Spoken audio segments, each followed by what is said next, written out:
everyone, welcome back to my channel. If you are new here, welcome. My name is Claudia, and today you are going to be watching me work on just a couple of little pages in my quote journal. This is one of my ongoing projects and I absolutely love it because I feel like it's kind of easy. I'm automatic. There are no rules in a sense. Not that I have any rules when I craft, but what I mean by that is like I have chosen pretty much one designer, and it is Maggie Holmes by Crate Paper, and I'm using pretty much anything and everything under her name and her collections to decorate all the pages in the journal. But I don't worry about patterns and colors. I just kind of find stuff that I like and that my eye is kind of attracted to, and I just go for it. So I'm working on this quote today, and I've decided to use this Martha Stewart circle cutter that I've had for a while. It's kind of a fun little tool because it basically lets you cut any size circles that you want, and you can see me cutting my circle here using the little blade. It's on my it was on my right hand, and so I use some washi tapes to hold down that paper. Don't forget to use your self-healing mat underneath so that you don't damage your working area.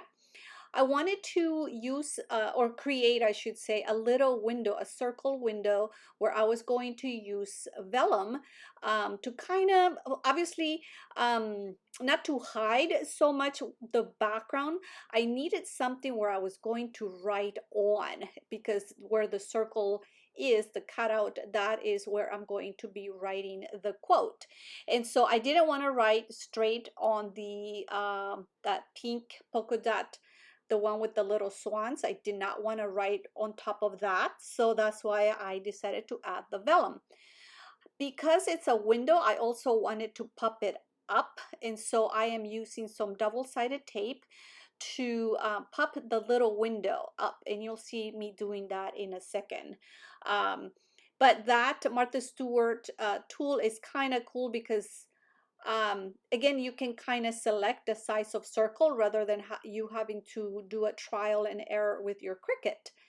So I, again, going back to anything that's Maggie Holmes, I just went through my little, that's a 6x8 paper pad, and found this adorable little houses. And so I fussy cut a couple of those. I'm going to be using those on the background. And then I have this little container here. I have so many of those, and I need to go through them and organize so much of my little ephemera pieces.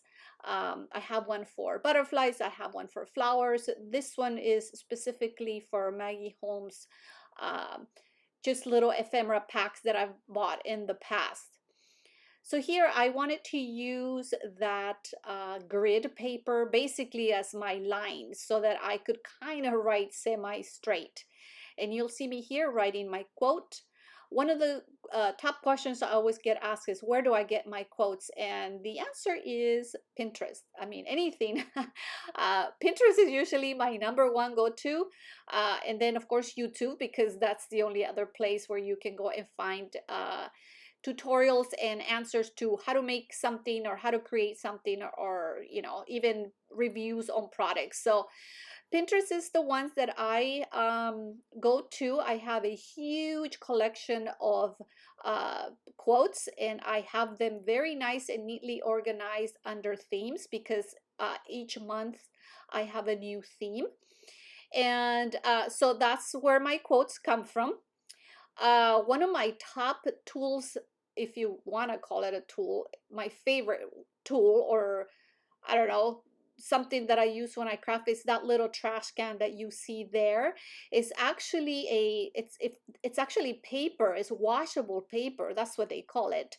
And it usually sits here on my desk, where I just kind of collect all the little bits and pieces when I'm fussy cutting or anything. We all always use our scissors, and we end up with little pieces of paper that are cluttering our workspace. So I usually have one or two of those little bags, and I use it to, again, just throw my stuff whenever I'm cutting.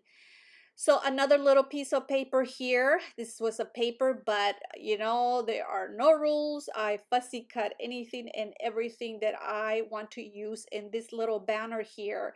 I thought was so pretty. So I don't care that it's kind of small. I do not mind fussy cutting anything. To me personally, it's very relaxing. So me working with little bits and pieces and tiny little things, I don't mind at all. So I'm just adding some little puffy stickers or double-sided tape, not double-sided tape, but foam tape, to again pop up that little banner. And then I cut the little bits that are sticking out from the pages just to make sure everything fits. And you can see that it adds color, very pretty color. And because the little banners are segmented, they were very easy to choose where I was going to cut.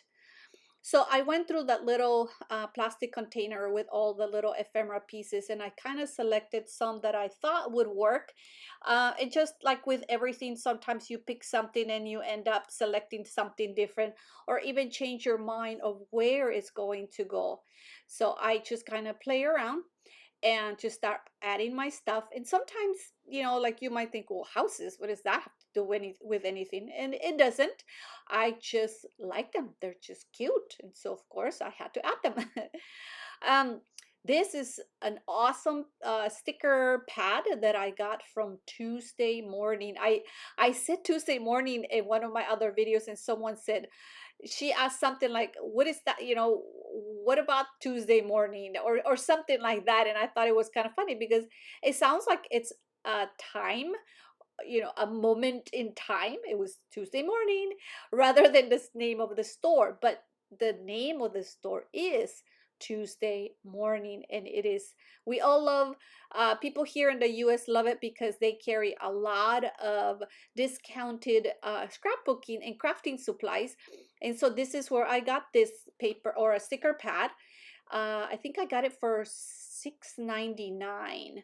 And I recently went back and I found two more of the Maggie Holmes. They have other designers, and the Maggie Holmes usually tend to sell out right away.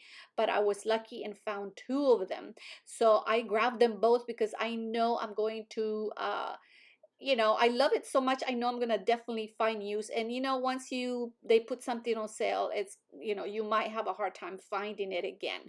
So you can kind of see all the cute little stickers and everything that comes in this sticker pad here. And so you will see me reuse this over and over and over. So I was just looking for a few little words or little phrases. And of course, I can't remember what that one says. But I will have close-ups at the end, and I'm sure you will be able to see what the little green phrases say. When I work on my quote journal, I usually try to work on 2 pages at a time, just because, you know, working on one page, it's just too fast for a video, too quick, and I wanted to make it worth your while to be sitting here watching. So I usually do 2 pages. So here is my second one. You can see all my backgrounds. They are Maggie Holmes from different papers. And so that's again the beauty of this little quote journal. I just cut all the pages myself, punched the holes myself, and then added the tabs. That tab there specifies that it's the beginning of the month. So these are the first two quotes for this month. And so anyway, so that's why that specific page there has a little tab. So the frame is pretty rigid. It's I think I might have taken a layer of that chipboard because it is chipboard, and you know, chipboard tends to be thick, and so a lot of times I learned this from another YouTuber, and I can't remember her name, but she peels off layers so that it's not as bulky. But then, you know, because normally they are sticky, you lose the adhesive on it, so you have to use again more adhesive to attach it to your page. So that's why I had to put glue on that white grid paper to attach it to the back of the frame. So I've selected again from my little container there, my plastic little container, some things that I think I want to use in here. And again, fussy cutting, it is a must for me. And so I'm organizing my little ephemera pieces here and there, and then I take them all off. Sometimes I take a photo of how I've originally laid out, the layout, because I forget, like, oh my gosh, where was that little teacup? Was it on the left? Was it on the right? And so sometimes taking a picture with my phone helps so that I can use it as a reference. So I wrote my quote by hand. Sometimes that makes it super easy, but a lot of the times I tend to print them. But I am trying to embrace my own handwriting. And because I know I can write a lot neater and a lot prettier, but for some reason I just cannot slow down. I just want to go, go, go. And sometimes I make some silly mistakes, but because I don't have any rules, I'm okay with that. And I think you guys are too. So don't read too close, because I am a horrible speller. English is my second language, so no matter how long I've been here in the U.S., I still struggle with um, spelling and some words. I was asking my husband the other day, to spell beer, like the drink beer, and then beer as in facial hair on a man. And those are two words that sound the same, and that's when I ran into problems, because there are words that sound the same to me, with different spellings, and sometimes my brain just remembers one way of spelling it, and then I've used the wrong word. So anyways, I'm coming to the end here. These were very quick little pages, and I love them. Love, love, love how these colorful pages turn out. And as if it didn't have enough color, I am adding even more color. Those flowers, again, I fussy cut them from another, probably a 6x6 sheet of paper. And of course, they're just black and white. And so I decided to add more color to them with my watercolors here. And so I'm just kind of going, the paper is just a thin paper, so I didn't want to add too much water, just to make sure that I wasn't going to damage or rip my paper.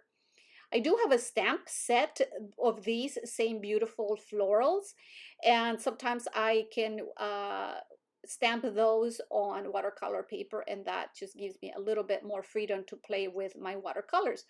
But in this case, the paper was kind of thin, but they still did pretty well. I kind of blobbed a little bit of the paint, so that I didn't you see me do that there. So pick it up, lift up the water from the paper so it doesn't warp it or rip it. And it just adds a little bit more of a whimsical look when it's just what I call imperfect. So a few more touches with my watercolors. I'm going to be coming to the end. I will have close-ups and of course links to anything that I have used, but sometimes I do forget. So if you see something here that I don't have a link to, let me know. I do have a new Amazon, they call influencer page, and I'm gonna start adding anything, links to anything that I use onto that page, so that you can just go to that page and you will automatically already find all the items, or some if I have purchased them from Amazon, which yeah, I have Prime, so of course I buy a lot from them. So thank you so much for stopping by. I've been trying to answer all your comments and your messages, because I am very appreciative of you taking the time to leave those. So of course I have to take the time and answer to you as well. So you guys, thank you so much for always being here, for always being patient with me, because sometimes I don't get a lot of time to come and post my videos, but I'm trying to get better at that, I promise. So once again, thank you so much for stopping by. Stay stay tuned for close-ups. So until next time, take care.